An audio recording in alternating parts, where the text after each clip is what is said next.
Lugupeetud Ida-Virumaa rahvas, kus sa ka ei elaks, Sillamäel, Narva-Jõesuus, Narvas, tulge meie eesti keele ja kultuuri klubidesse. Kõik olete teretulnud.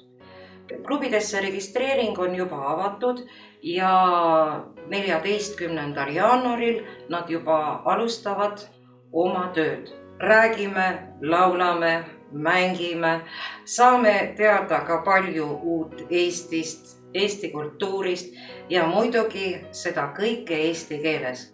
Ja kui napib teile eesti keelt meie piirkonnas, siis Eesti keele ja kultuuriklubid on väga hea võimalus luua endale sellise keelekeskkonna ja muidugi uued tutvused, uued inimesed.